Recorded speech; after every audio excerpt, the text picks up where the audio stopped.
자, 반갑습니다. 한국사입니다. 오늘은 45강 이제 박정희 정권에 대해서 만나보겠습니다. 45강과 46강은 박정희 정권이에요. 박정희 시대 전체를 1시간에 하자면은 뭔가 제가 이야기할 것도 이야기 못하게 됩니다. 그래서 나누어서 할 거예요. 박정희 정권을 들어가기에 앞서서 박정희 정권 자체에 대한 이해도를 올리기 위해서 박정희 정권은 크게 둘로 쪼갤 수 있어요. 시즌제 드라마 느낌으로 시즌 1 1기, 시즌 1 2기. 그래서 이 유신을 기점으로 전과 후가 박정희 정권의 형태가 약간 다른 모습으로요. 박정희 정권 박정희는 공과 과, 잘하고 못한 게 지금까지도 논쟁으로 남아있는 사람이라서 저도 수업을 할 때 조심스러운 게 없지는 않습니다. 하지만 확실한 거는 박정희가 독재는 맞아요. 이거는 누구도 부정할 수가 없습니다. 다만 우리가 박정희도 정권 때도 경제 성장이라는 분명히 잘한 것도 있습니다. 근데 주로 박정희 정권이 잘된 것은 여기 시즌 1에 있습니다. 잘 못된 거는 주로 시즌 2에 많아요. 그렇다고 시즌 1에서 박정희가 잘못한 게 없냐? 또 그것도 아닙니다. 다만 전과 후가 약간 박정희의 통치 스타일이 전혀 다른 모습으로 보입니다. 이 점을 생각을 하시면서 우리가 오늘 만나볼 것은 유신 전입니다. 그럼 일단 박정희 정권이 어떻게 등장을 하게 되었나 그 상황을 봅시다. 지난번에 4.19 혁명에 대해서 수업을 할 때 말입니다. 그 장면 내각 당시에 이승만 독재에 억눌려 있던 민주주의의 목소리가 열리면서 이제 여러 가지 민주화 운동이 나오고 이런 상황 속에서 원래 민주주의의 성장통이지만은 당시의 군인 세력들은 이거를 그냥 혼란하기 이를 데가 없는 상태로 인식을 했어요. 거기에 더해서 경제 제일주의를 외쳤던 장면 내각은 경제 개발을 해야 되는데 공장 만들 돈이 없어요. 그럼 뭐냐? 어디선가 돈을 마련해야 되는데 그걸 위해서 대한민국에 군대가 좀 많구나. 군대를 감축하고 국방비를 줄여서 이 돈으로 공장을 만들자. 그럼 당시에 장군이 예를 들어서 장군이 100명이면은 한 20명 쳐내가지고 80명 만들자. 이런 식으로 군대 감축을 꾀하니까 일자리를 잃을 처지에 모인 장군들이 분노를 한 겁니다. 군부에 불만이 쌓여서 이 군인들이 박정희 소장을 중심으로 뭉쳐서 이들이 군사 쿠데타를 일으킵니다. 그것이 5.16 군사정변이에요. 이들은 국가재건 최고회의를 설치했습니다. 카메라에 잘리는 거 없죠 지금 글씨? 네. 없죠? 예. 국가재건 최고회의가 왜 동그라미냐? 나중에 나오는 통일주체 국민회의랑 헷갈릴 수가 있거든요. 그래서 동그라미입니다.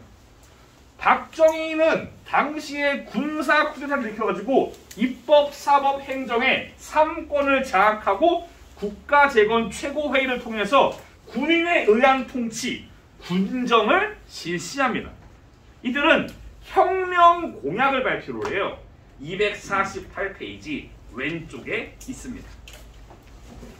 총 6가지의 공약인데 일단 먼저 반공을 내세우면서 그들이 자기들이 정변을 일으킨 것을 합리화하고 정당화하기 위해서 반공을 내세웁니다.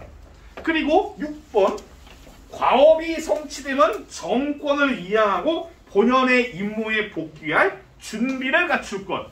이거를 사실 원래는 이거예요. 원래는 양심 있는 정치인이 민간인이 등장하면 우리는 민간인에게 정권을 넘기겠다. 즉 우리 군인들은 정치를 계속할 생각이 1도 없다. 괜찮은 민간인한테 넘겨주고 우리는 군대로 돌아간다. 라고 말을 한 거예요.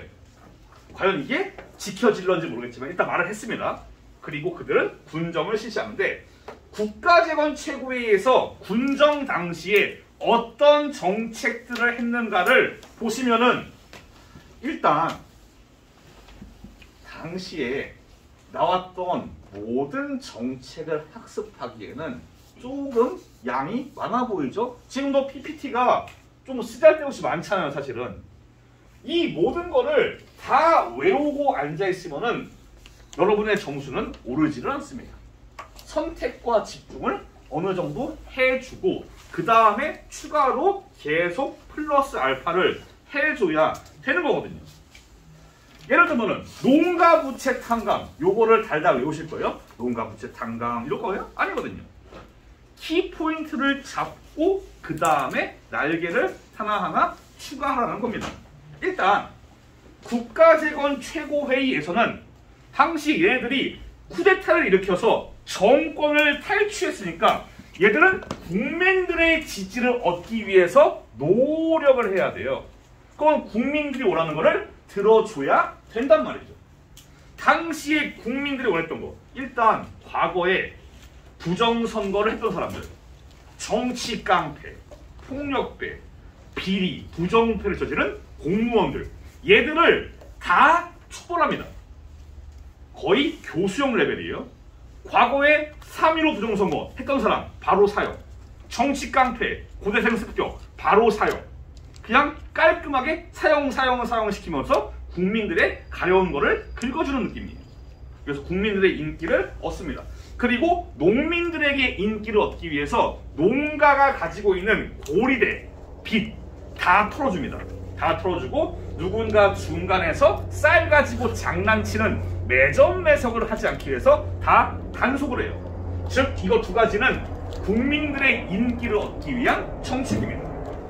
그리고 헌법을 개정하는데 요 헌법 개정은 어렵진 않아요.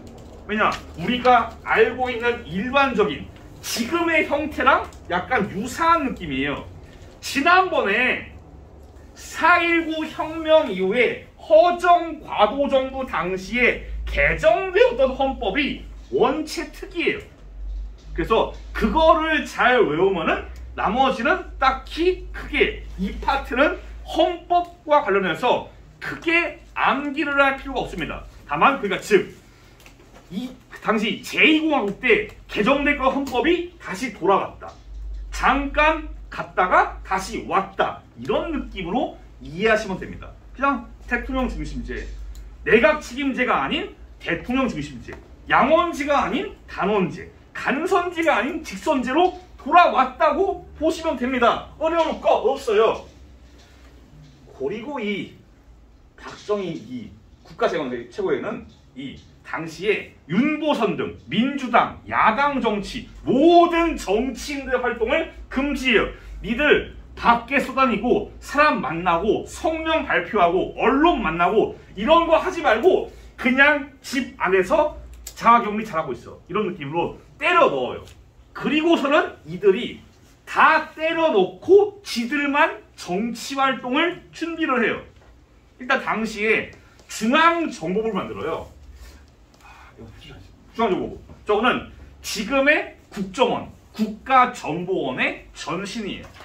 국정원, 안기부, 중앙정보부인데 당시에 첩보와 이런 안보 이런 것들을 담당하던 게 중앙정보부입니다.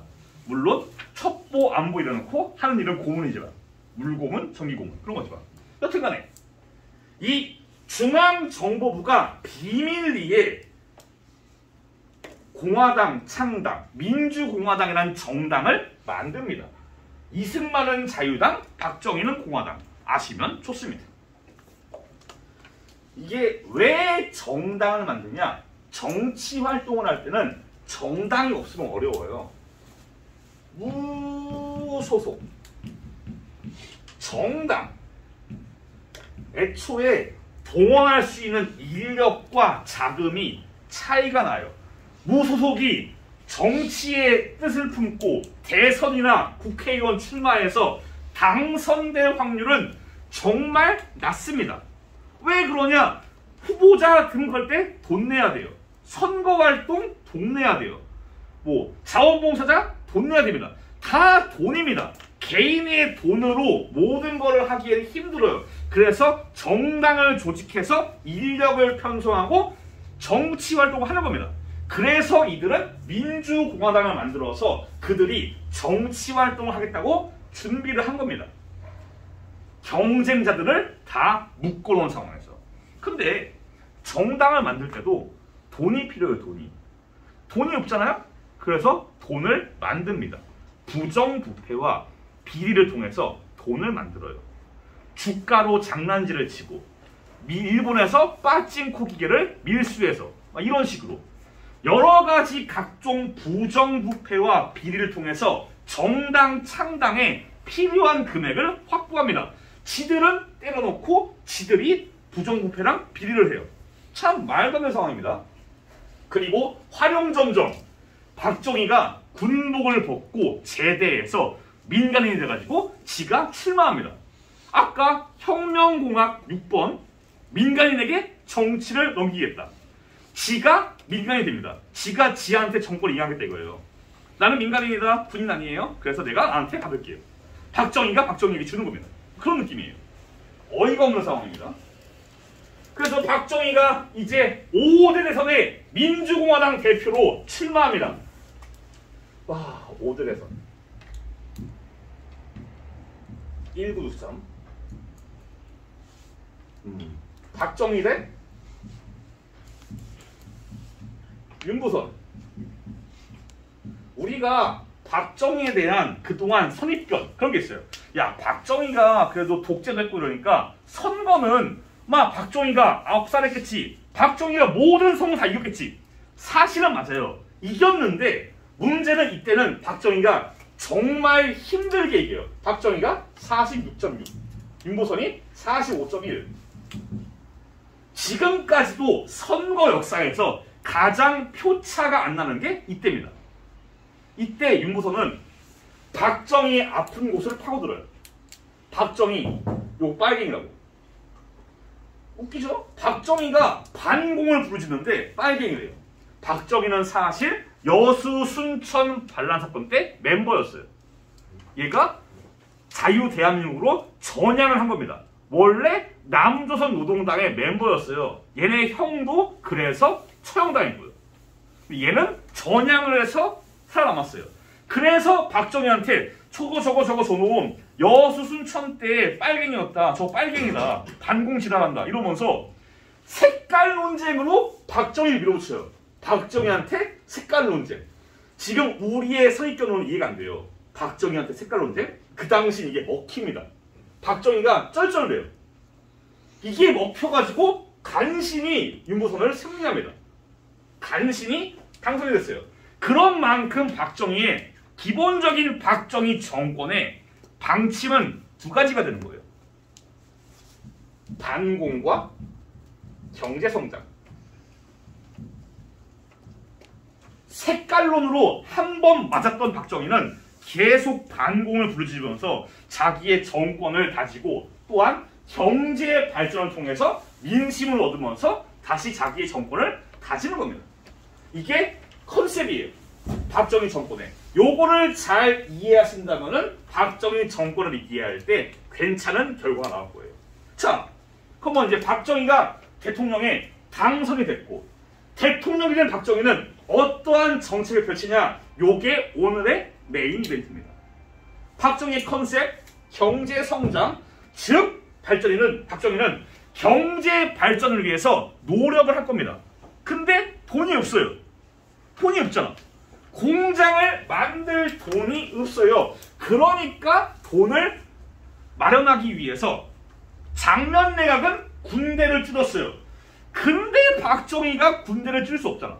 또 박정희는 자연스럽게 다른 나라에서 돈을 꼬기로 합니다.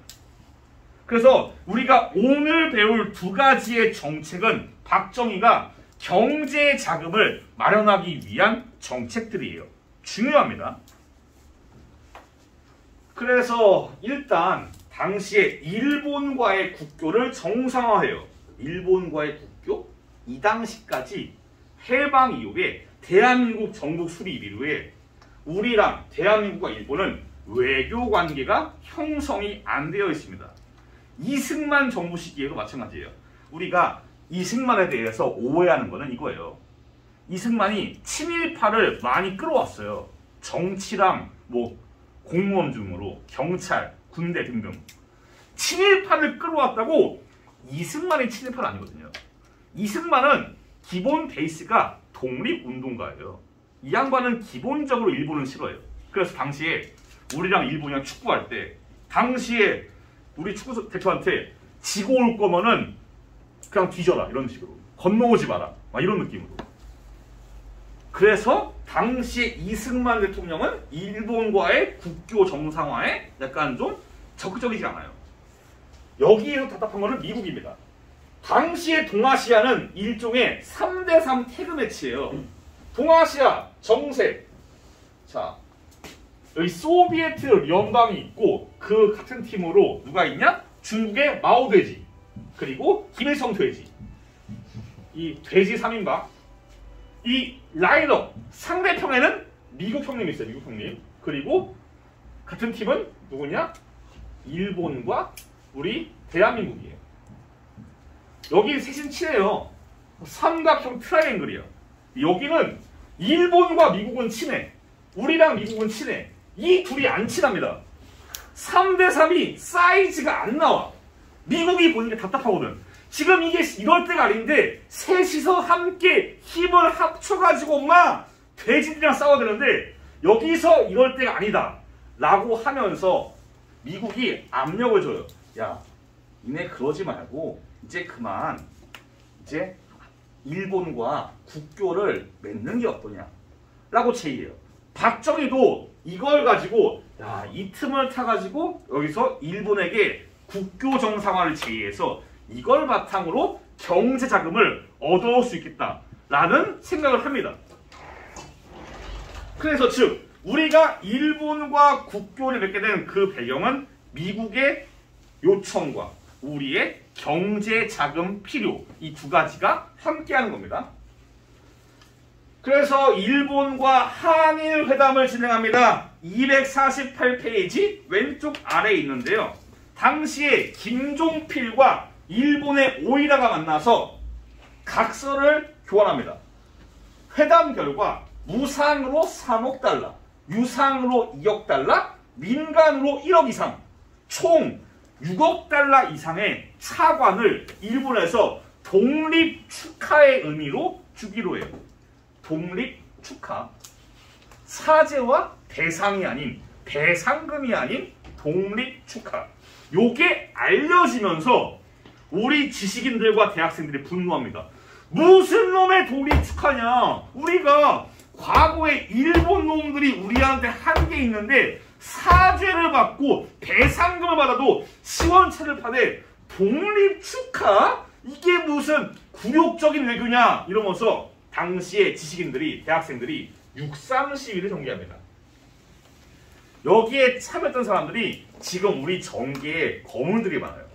예를 들면은 이때 고려대학생 이명박이 이때 이 시위를 이끕니다. 예. 이명박 대표죠, MB 그 사람이. 그래요. 정부는 깔끔하게 이 시위를 계엄령을 선포해서 강압적으로 눌러버린 다음에 한일 협정을 체결합니다. 즉 독립 축하의 형태로 우린 받았어요. 사과 배상 없습니다. 근데 일본은 이거를 배상금으로 인식을 해요. 일본은 우리한테 야 6억 줬잖아. 된 거 아니냐? 이런 식으로 얘기를 해요. 이거는 배상금이 아니에요. 근데 일본은 이게 배상금이래요. 이런 식으로 한 거. 지금까지도 이러면서 위안부 할머니라던가 강제징용 피해자 이걸로 끝났다라고 말을 하는 거예요. 지금까지도.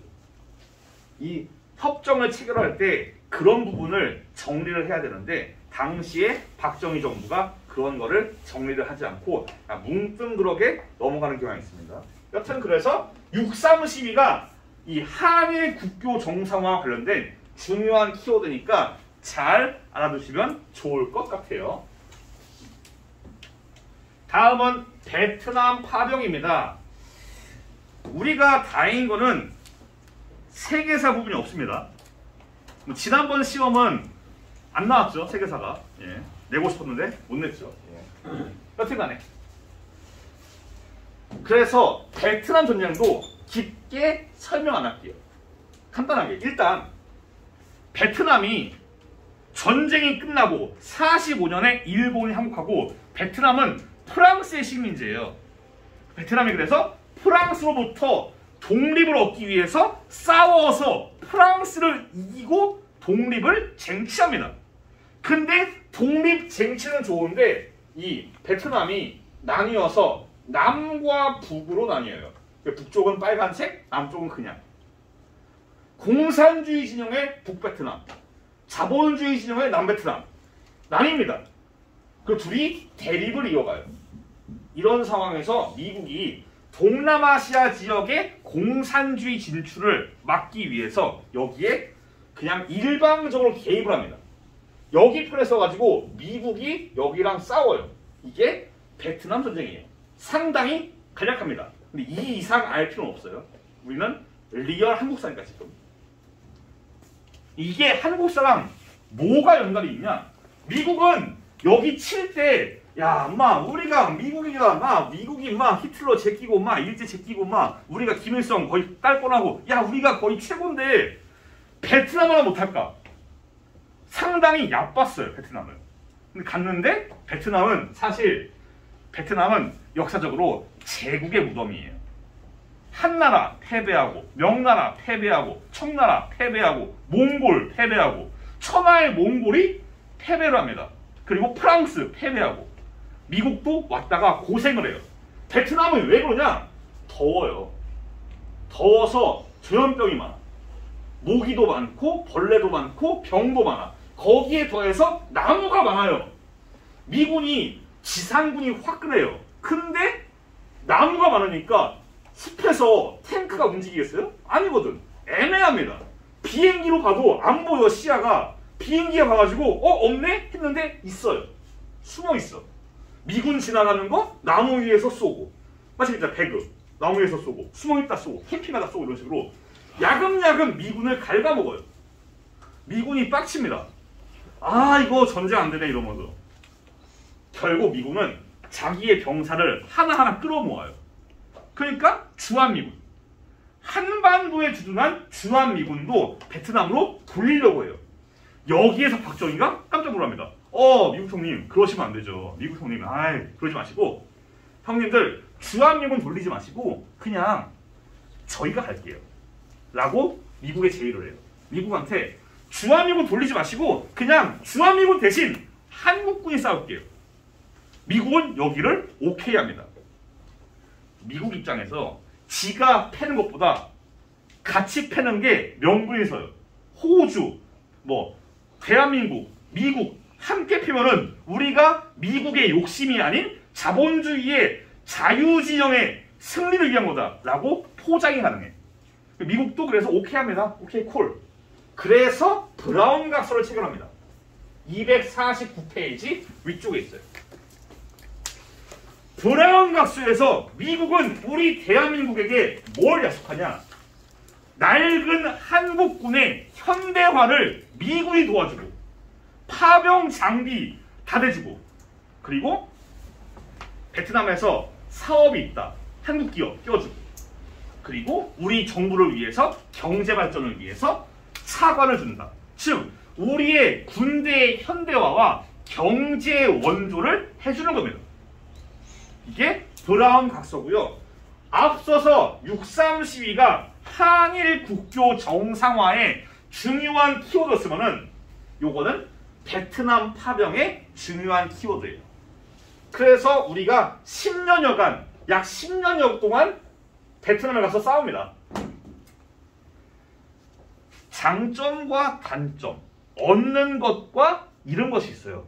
얻은 것은 뭐냐? 역시 돈입니다. 경제 성장에 필요한 자금을 우리 장병들이 가서 싸워서 벌어온 겁니다. 그래서 우리는 이 돈을 가지고 경제 성장을 쭉쭉쭉 할 수 있었습니다. 그 문제는, 맞다. 이거를 하기 위해서 우리가 일화가 있어요. 당시에 우리는 어떻게든 우리 모국, 코리아에 도움되기 위해서 경찰들이 싸웠어요. 어떻게든 메이드 인 코리아를 팔아주기 위해서 당시의 장병들이 저기 미국 형님들 우리 김치맨들은 김치가 필요해요. 두유노 김치 이러면서 우리가 김치를 안 먹어서 힘이 안 난다. 김치가 필요하다. 김치를 식사에 제공가서 요구를 해요. 미국은 김치 오케이 알았어. 보니까 일본이 기술 좋네. 얘들아 메이드 인 재팬의 통조림 김치 어떠니? 얘기합니다. 우리 병사들 너 무슨 놈의 재팬이냐? 김치는 역시 코리아지맨 이러면서 몰라요? 김치면 코리아 김치 이러면서 국산 김치를 요구를 합니다. 당시 그래서 미국이 그러시면은 자 코리아 얘들아 자 메이드 인 재팬 통조림 김치랑 메이드 인 코리아 통조림 김치 테스트를 해보자. 뭐가 맛있겠니? 갖다 봐요. 메이드 인 재팬 통조림 기술 좋아요. 열면은 딱 김치야. 메이드 인 코리아 기술이 아직 안 좋아. 깠는데 녹이 반에 있고 김치가 반에 있어. 녹 반 김치 반. 녹슬어가지고. 그런데도 메이드 인 코리아 팔아줘야 된다고 녹을 퍼먹으면서 맛있다고. 진짜로 우리 경제 발전을 위해서 장병들이 이런 희생을 했었어. 이런 희생을. 막 녹슬은 김치를 먹어가면서 코리아 맛있다고 이거 하자고. 그래서 요게 보급이 된 거예요. 배급이. 이런 식으로 경제 성장을 위해서 우리 장병들이 희생을 했어요. 그리고 그 외에도 전쟁이니까 사망자가 나오고 희생자가 나오고 이러면서 우리 장병들이 피해를 겪습니다. 이 당시 참전한 병사들의 대표적인 피해가 고엽제입니다. 고엽제는 뭐냐면은 당시에 베트남이 나무가 많잖아요. 미군이 빡쳤어. 그 퍼킹 나무, 그 나무 다 없애버리겠다 이러면서 나무를 아예 말려 죽여버리기 위해 나뭇잎을 말려 죽이는 나뭇잎을 말려서 죽여버리는 약물을 여기다가 비행기로 뿌리는 겁니다. 뿌리면은 나무가 말라가지고 가지만 남으니까 비행기에서 시야가 보이거든요. 베트남 애들이 숨을 데가 없어요. 근데 보세요. 나무가 말라 죽어요. 여기 있는 벌레가 멀쩡할까요? 아니에요.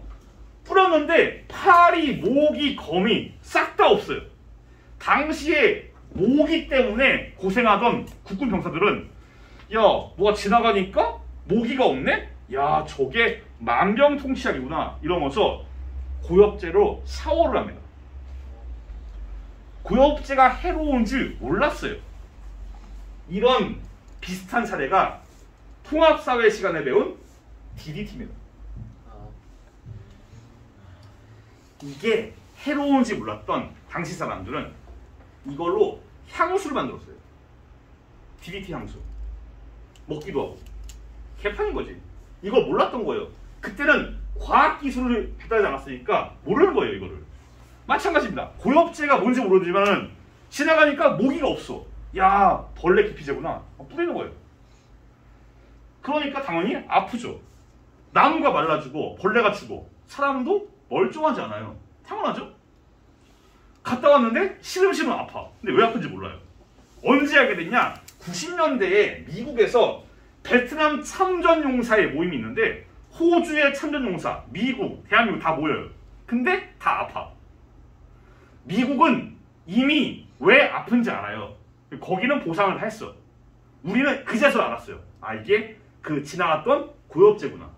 그때서야 모든 피해 원인이 고엽제라는 걸 그제서 알았어요. 그제서야. 그때부터 이제 고엽제 피해 보상을 위한 모임들이라던가 정부의 정책들이 이어지게 됩니다.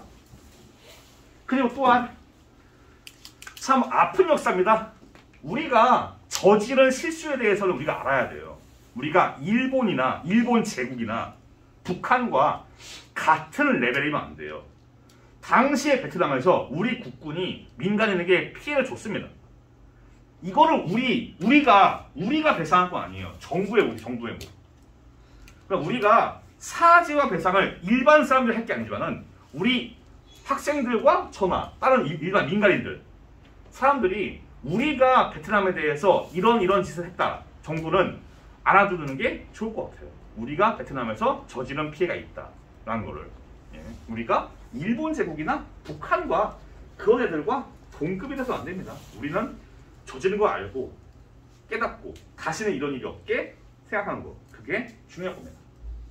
여튼 베트남 파병 브라운 각서가 매우 중요한 키워드입니다. 전 아셔야 돼요. 자, 다음.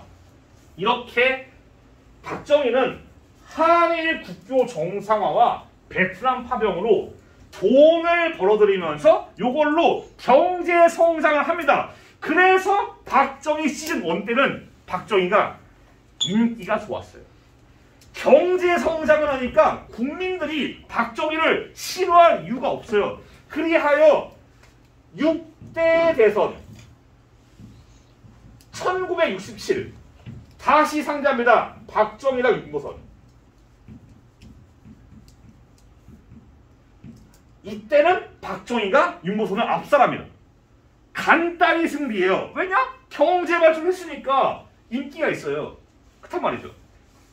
박정희는 여기에서 승리해서 당선이 됐지만은 당시의 헌법상 대통령 임기 4년 그리고 1+1 즉 요게 박정희의 헌법상 마지막 대통령 선거예요. 박정희는 때려 죽어도 현재 헌법상 1971년 이후로는 대통령을 못합니다. 즉 박정희가 더 하고 싶다. 그 뭔가 헌법을 가지고 장난질을 치겠다라는 게 우리가 유추를 할 수 있습니다. 그런 상황에서 유독 1968년은 유독 북한의 도발이 많았습니다. 자세한 거는 교과서에 나오지 않아요. 하지만 설명을 드리자면 일단 무장공비 김신조가 청와대 앞 해화동까지 와가지고 해화동에서 군대와 경찰과 총격전을 벌입니다. 청와대 바로 앞에서. 내래 박정희 목 따라왔다 이러면서 싸웁니다. 그리고 미국 통신함 푸에블로가 북한 해군에 의해서 납포됩니다. 강원도에서는 울진, 삼척 등등 무장공비가 계속 내려와요. 무장 간첩이 계속 내려오고 계속 1년 내내 북한의 무력 도발이 계속 있습니다. 이런 상황에서 박정희는 이걸 바탕으로, 이걸 명분으로 반공을 강화합니다. 이때 만들어진 게 예비군이에요. 예비군. 여러분도 나중에 가게 될 그 예비군. 전 아니에요. 전 민방이에요. 여러분도 나중에 가게 될 예비군. 그리고 주민등록제를 강화합니다. 이제 여관에 가서 막 이름 쓰고 할 때 번호도 쓰고 이런 식으로 주민등록번호, 주민등록제 강화합니다. 그리고 국민교육훈장이 이때 나오고요. 추가적으로 249페이지 오른쪽의 사진처럼 군사교육이 있어요. 이른바 교련이라 불리는 군사교육이 있습니다. 저는 교련을 해봤어요. 1학년 때, 고1 때. 그때가 마지막이었거든요. 교련 마지막. 저는 1학년 때 총을 들고 메고서 제식훈련 해본 적이 있어요. 고1 때. 당시 선생님이 전쟁 광이어가지고 이 양반이 시킨 거야. 총 들게 시키고 앞으로 가 이러면서 거기서 그럼 안 되지 뭐 소리 지르고 막. 근데 그 양반 없어지니까 그분이 2학년 때 보니까 보건실에서 약 바르고 있더라고. 이거 하다가 약 바르고 있어요. 참. 여튼 군사교육을 강화합니다. 다 명분이에요. 명분. 이걸 명분으로 반공을 강화하면서 이게 왜 있냐? 그런 겁니다. 자, 북한이 이렇게 고발을 한다. 이 상황에서 나 박정희 여기에서 끝낼 수 없다. 국민 여러분, 저에게 한 번만 더 기회를 주세요. 라는 겁니다. 북한이 도발을 하고 계속적인 경제 성장을 계속 이어가야 되는데 여러분, 제가 아니면 안 됩니다. 저 한 번만 믿어주세요. 딱 한 번만 더 할게요. 라는 여론을 보면서 삼선 개헌 한 번 더 하겠다. 1+1+1 하겠다. 라고 삼선 개헌안을 제출합니다. 당연히 야당은 미쳤냐 이러면서 독재 안 된다 반대를 해요. 야당이 반대해서 헌법 통과가 안 될 위기에 처하자 얘들은 날치기를 해요. 249페이지 아래쪽에.